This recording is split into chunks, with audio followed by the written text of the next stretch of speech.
आज की कहानी है मनोहर की कौन सी बात लोगों को चुभ गई।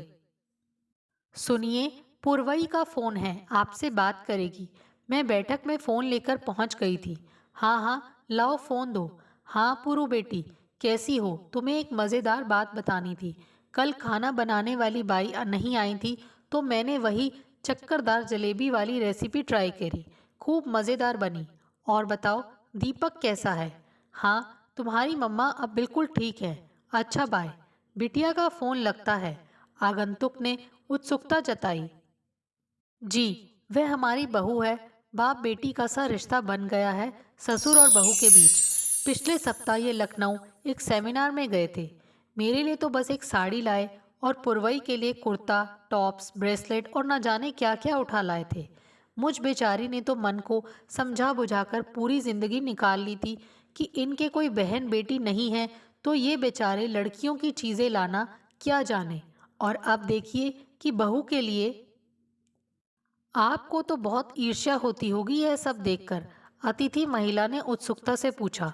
अब उस नारी सुलभ ईर्ष्या वाली उम्र ही नहीं रही, फिर अपनी ही बेटी से क्या ईर्ष्या रखना। अब तो मन को यह सोचकर बहुत सुकून मिलता है कि चलो, वक्त रहते इन्होंने खुद को समय के मुताबिक ढाल लिया। वरना पहले तो मैं यही सोच सोचकर चिंता से मरी जाती थी कि मैं के फोबिया में कैद इस इंसान का मेरे बाद क्या होगा। आगंतुक महिला मेरा चेहरा देखती ही रह गई थी, पर मुझे कोई हैरानी नहीं हुई। हाँ, मन जरूर कुछ महीने पहले की यादों में भटकने पर मजबूर हो गया था। बेटा दीपक और बहू पुरवई सप्ताह भर का हनीमून मनाकर लौटे थे और अगले दिन ही मुंबई अपने कार्यस्थल लौटने वाले थे। मैं बहू की विदाई की तैयारी कर रही थी कि तभी दीपक की कंपनी से फोन आ गया। उसे 4 दिनों के लिए प्रशिक्षण हेतु बेंगलुरु जाना था। तो पुरवई को भी साथ ले जा, मैंने सुझाव रखा था। मैं तो पूरे दिन प्रशिक्षण में व्यस्त रहूंगा, पूरू बोर हो जाएगी। पूरू, तुम अपने मम्मी पापा के पास हो आओ, फिर सीधे मुंबई पहुंच जाना। मैं भी सीधा ही आऊंगा। अब और छुट्टी नहीं मिलेगी। तुम रवाना हो, मैं अपना मैनेज कर लूंगी। दीपक चला गया। अब हम पुरवई के कार्यक्रम का इंतजार करने लगे, लेकिन यह जानकर हम दोनों ही चौंक पड़े कि पुरवई कहीं नहीं जा रही थी। उसका 4 दिन बाद यहीं से मुंबई की फ्लाइट पकड़ने का कार्यक्रम था। 2 दिन तो आने जाने में ही निकल जाएंगे।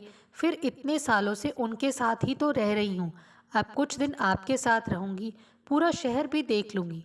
बहू के मुंह से यह सुनकर मुझे बहुत अच्छा लगा था।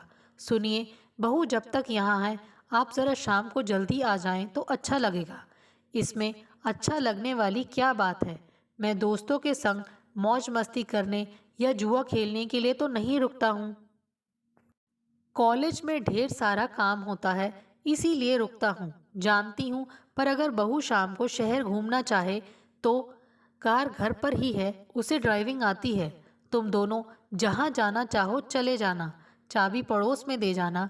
मनोहर भले ही मना कर गए थे, लेकिन उन्हें शाम ठीक वक्त पर आया देखकर मेरा चेहरा खुशी से खिल उठा। चलिए, बहू को कहीं घुमा लाते हैं। कहाँ चलना चाहोगी बेटी? मैंने पुरवई से पूछा। मुझे तो इस शहर का कोई आइडिया नहीं है मम्मा, बाहर निकलते हैं फिर देख लेंगे। घर से कुछ दूर निकलते ही एक मेला सा लगा देख पुरवई उसके बारे में पूछ बैठी। यहाँ चहल पहल कैसी है? यह दिवाली मेला है, मैंने बताया। तो चलिए वहीं चलते हैं, बरसों से मैंने कोई मेला नहीं देखा। मेले में पहुँचते ही पुरवई बच्ची की तरह किलक उठी। मम्मा पापा, मुझे बैलून पर निशाना लगाना है, उधर चलते हैं ना। हम दोनों का हाथ पकड़ वह हमें उधर घसीट ले गई थी। मैं तो अवाक उसे देखती रह गई थी। उसका हमारे संग व्यवहार एकदम बेतकल्लुफ था, सरल था, मानो वह अपने मम्मी पापा के संग हो। मुझे तो अच्छा लग रहा था, लेकिन मन ही मन में मनोहर से भय खा रही थी कि वे कहीं उस मासूम को झिड़क न दें। उनकी सख्त मिजाज प्रोफेसर वाली छवि कॉलेज में ही नहीं, घर पर भी बनी हुई थी। पुरवई को देखकर लग रहा था मानो वह ऐसे किसी कठोर अनुशासन की छांव से कभी गुजरी ही ना हो, या गुजरी भी हो तो अपने नाम के अनुरूप उसे एक झोंके से उड़ा देने की क्षमता रखती हो। बेहद स्वच्छंद और आधुनिक परिवेश में पली बड़ी खुश मिजाज उन्मुक्त पुरवई का अपने घर में आगमन मुझे ठंडी हवा के झोंके सा एहसास करा रहा था। पल पल सिहरन का एहसास महसूस करते हुए भी मैं इस ठंडे उन्मुक्त एहसास को भरपूर जी लेना चाह रही थी। पुरवई की वो लगा कि पुकार के साथ उन्मुक्त हंसी गूंजी तो मैं एक बारगी फिर सिहर उठी थी। हड़बड़ाकर मैंने मनोहर की ओर दृष्टि दौड़ाई तो चौंक उठी थी। वे हाथ में बंदूक थामे एक आंख बंद कर गुब्बारों पर निशाने लगाए जा रहे थे और पुरवई उछल उछल कर ताली बजाते हुए उनका उत्साहवर्धन कर रही थी। फिर यह क्रम बदल गया। अब पुरवई निशाना साधने लगी और मनोहर ताली बजाकर उसका उत्साहवर्धन करने लगे। मुझे हैरत से निहारते देख वे बोल उठे, अच्छा खेल रही है ना पुरवई। बस उसी क्षण मैंने भी पुरवई को बहू कहना छोड़ दिया। रिश्तों की जिस मर्यादा को जबरन ढोए जा रही थी, उस बोझ को परे धकेल एकदम हल्के हो जाने का एहसास हुआ। फिर तो हमने जमकर मेले का लुत्फ उठाया। कभी चाट का दोना तो कभी फालूदा, कभी चक्री तो कभी झूला। ऐसा लग रहा था मानो एक नई ही दुनिया में आ गए हैं। बर्फ का गोला चाटते मनोहर को मैंने टोका मारा, अभी आपका कोई स्टूडेंट या साथी प्राध्यापक देख ले तो।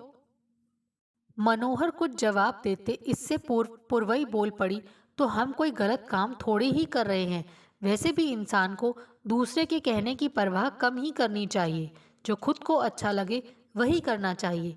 यहाँ तक कि मैं तो कभी अपने दिल और दिमाग में संघर्ष हो जाता है तो भी अपने दिल की बात को ज़्यादा तवज्जो देती हूँ। छोटी सी तो जिंदगी मिली है हमें, उसे भी दूसरों के हिसाब से जिएंगे तो अपने मन की कब करेंगे। हम दोनों उसे हैरानी से ताकते रह गए। कितनी सीधी सी फिलॉसफी है एक सरस जिंदगी जीने की, और हम हैं कि अनेक दाव पेचों में उसे उलझाकर एकदम नीरस बना डालते हैं। पहला दिन वाकई बड़ी मस्ती में गुजरा। दूसरे दिन हमने उनकी शादी की फिल्म देखने की सोची। 2 बार देख लेने के बावजूद हम दोनों का क्रेज कम नहीं हो रहा था, लेकिन पुरवई सुनते ही बिदक गई। बोर हो गई मैं तो अपनी शादी की फिल्म देखते देखते। आज आपकी शादी की फिल्म देखते हैं। हमारी शादी की, पर बेटी वह तो कैसेट में है जो इसमें चलती नहीं है। मैंने समस्या रखी, लाइए मुझे दीजिए। पुरवई कैसेट लेकर चली गई और कुछ ही देर में उसकी सीडी बनवा कर ले आई। उसके बाद जितने मज़े लेकर उसने हमारी शादी की फिल्म देखी, उतने मज़े तो अपनी शादी की फिल्म भी नहीं देखी थी। हर रस्म पर उसके मज़ेदार कमेंट हाजिर थे। आपको भी ये सब पापड़ बेलने पड़े थे? ओह, हम कब बदलेंगे? वाह पापा, आप कितने स्लिम और हैंडसम थे। मम्मा, आप कितनी शर्मा रही थी। सच कहूँ तो फिल्म से ज़्यादा हमने उसकी कमेंट्री को एंजॉय किया, क्योंकि उसमें कहीं कोई बनावटीपन नहीं था। ऐसा लग रहा था कमेंट उसकी ज़बां से नहीं, दिल से उछल उछल कर आ रहे थे। अगले दिन मूवी, फिर उसके अगले दिन बिग बाज़ार। वक्त कैसे गुजर रहा था पता ही नहीं चल रहा था। अगले दिन पुरवई की फ्लाइट थी। दीपक मुंबई पहुंच चुका था। रात को बिस्तर पर लेटी तो आंखें बंद करने का मन नहीं हो रहा था, क्योंकि जागती आंखों से दिख रहा सपना ज़्यादा हसीन लग रहा था। आंखें बंद कर ली और यह सपना चला गया तो पास लेटे मनोहर भी शायद यही सोच रहे थे। तभी तो उन्होंने मेरी ओर करवट बदली और बोले, कल पुरवई चली जाएगी, घर कितना सूना लगेगा। 4 दिन में ही उसने घर में कैसी रौनक ला दी है। मैं खुद अपने अंदर बहुत बदलाव महसूस कर रहा हूँ। जानती हो तनु, बचपन में मैंने घर में बाबूजी का कड़ा अनुशासन देखा। जब वे जोर से बोलने लगते थे तो हम भाइयों के हाथ पांव थरथराने लगते थे। बड़े हुए, शादी हुई, बच्चे हो जाने के बाद तक मेरे दिलो दिमाग पर उनका अनुशासन हावी रहा। जब उनका देहांत हुआ तो मुझे लगा अब मैं कैसे जीऊँगा, क्योंकि मुझे हर काम उनसे पूछकर करने की आदत हो गई थी। मुझे पता ही नहीं चला इस दरमियान कब उनका गुस्सा, उनकी सख्ती मेरे अंदर समाविष्ट होते चले गए थे। मैं धीरे धीरे दूसरा बाबूजी बनता चला गया। जिस तरह मेरे बचपन के शौक, निशानेबाजी, मूवी देखना आदि दम तोड़ते चले गए थे, ठीक वैसे ही मैंने दीपक के, तुम्हारे सबके शौक को चलने का प्रयास किया। मुझे इससे एक अजीब आत्मसंतुष्टि सी मिलती थी। तुम चाहो तो इसे एक मानसिक बीमारी कह सकती हो। पर समस्या बीमारी की नहीं, उसके समाधान की है। पुरवई ने जितनी नरमाई से मेरे अंदर के सोए हुए शौक जगाए हैं और जितने प्यार से मेरे अंदर के तानाशाह को घुटने टेकने पर मजबूर किया है, मैं उसका एहसानमंद हो गया हूँ। मैं के फोबिया से बाहर निकलकर खुली हवा में सांस ले पा रहा हूँ। सच तो यह है तनु, बंदिशें मैंने सिर्फ दीपक और तुम पर ही नहीं लगाई थी, खुद को भी वर्जनाओं की जंजीरों में जकड़ रखा था। पुरवई से भले ही ये सब अनजाने में हुआ है, क्योंकि उसने मेरा पुराना रूप तो देखा ही नहीं है, लेकिन मैं अपने इस नए रूप से बेहद प्यार करने लगा हूँ और तुम्हारी आंखों में भी यही प्यार स्पष्ट देख सकता हूँ। मैं तो आपसे हमेशा से ही प्यार करती आ रही हूँ, मैंने टोका। वह रिश्तों की मर्यादा में बंधा प्यार था जो अक्सर हर पति पत्नी में देखने को मिल जाता है, लेकिन इन दोनों में तुम्हारी आंखों में जो प्यार देख रहा हूँ वह प्रेमी प्रेमिका वाला प्यार है, जिसका नशा अलग ही है। अच्छा, अब सो जाइए, सवेरे पूर्वी को रवाना करना है। मैंने मनोहर को तो सुला दिया, लेकिन खुद सोने से डरने लगी। जागती आंखों से देख रही इस सपने को तो मेरी आंखें कभी नज़रों से ओझल नहीं होने देना चाहेंगी। शायद मेरी आंखों में अभी कुछ और सपने सजने बाकी थे। पुरवई को विदा करने के चक्कर में मैं हर काम जल्दी जल्दी निपटा रही थी। भागते दौड़ते नहाने घुसी तो पाँव फिसल गया और मैं चारों खाने चित जमीन पर गिर गई। पाँव में फ्रैक्चर हो गया था। मनोहर और पुरवई मुझे लेकर अस्पताल दौड़े। पाँव में पक्का प्लास्टर चढ़ गया। पुरवई की फ्लाइट का वक्त हो गया था, मगर वह मुझे इस हाल में छोड़कर जाने को तैयार नहीं हो रही थी। उसने दीपक को फ़ोन करके सब स्थिति बता दी, साथ ही अपनी टिकट भी कैंसिल करवा दी। मुझे बहुत दुख हो रहा था। मेरी वजह से सब चौपट हो गया। अब दोबारा टिकट बुक करानी होगी। दीपक अलग परेशान होगा। डॉक्टर, दवा आदि पर भी कितना खर्च होगा। सब मेरी ज़रा सी लापरवाही की वजह से। घर बैठे मुसीबत बुला ली मैंने। आप अपने आप को क्यों कोस रही हैं मम्मा? ये तो शुक्र है, ज़रा से प्लास्टर से ही आप ठीक हो जाएंगी। और कुछ हो जाता तो रही बात खर्चों की, तो यदि ऐसे वक्त पर भी पैसा खर्च नहीं किया गया तो फिर वह किस काम का? यदि आपके इलाज में कोई कमी रह जाती जिसका फल आपको जिंदगी भर भुगतना पड़ता, तो यह पैसा क्या काम आता? हाथ पांव सलामत हैं तो इतना पैसा तो हम चुटकियों में कमा लेंगे। उसकी बातों से मेरा मन वाकई बहुत हल्का हो गया। पीढ़ियों की सोच का टकराव मैं कदम कदम पर महसूस कर रही थी। नई पीढ़ी लोगों के कहने की परवाह नहीं करती, अपने दिल की आवाज़ सुनना पसंद करती है। पैसा खर्च करते वक्त वह हम जैसा आगा पीछा नहीं सोचती, क्योंकि वह इतना कमाती हैं कि खर्च करना अपना हक समझती हैं। घर की बागडोर दो जोड़ी अनाड़ी हाथों में आ गई थी। मनोहर को घर के कामों का कोई खास अनुभव नहीं था। इमरजेंसी में पराठा खिचड़ी आदि बना लेते थे।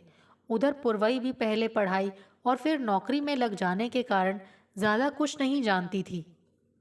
पर इधर 4 दिन मेरे साथ रसोई में लगने से दाल शक्कर के डब्बे तो पता चले ही थे, साथ ही सब्जी पुलाव आदि में भी थोड़े थोड़े हाथ चलने लग गए थे। वरना रसोई की उसकी दुनिया में मैगी पास्ता और कॉफ़ी तक ही सीमित थी। मुझसे पूछ पूछ कर दोनों ने 2 दिन पेट भरने लायक पका ही लिया था। तीसरे दिन खाना बनाने वाली बाई का इंतज़ाम हो गया तो सबने राहत की सांस ली। लेकिन इन 2 दिनों में ही दोनों ने रसोई को अच्छी खासी प्रयोगशाला बना डाला था। अब जब तब फोन पर उन प्रयोगों को याद कर हंसी से दोहरे होते रहते हैं। तीसरे दिन दीपक भी आ गया था। 2 दिन और रुककर वे दोनों चले गए थे।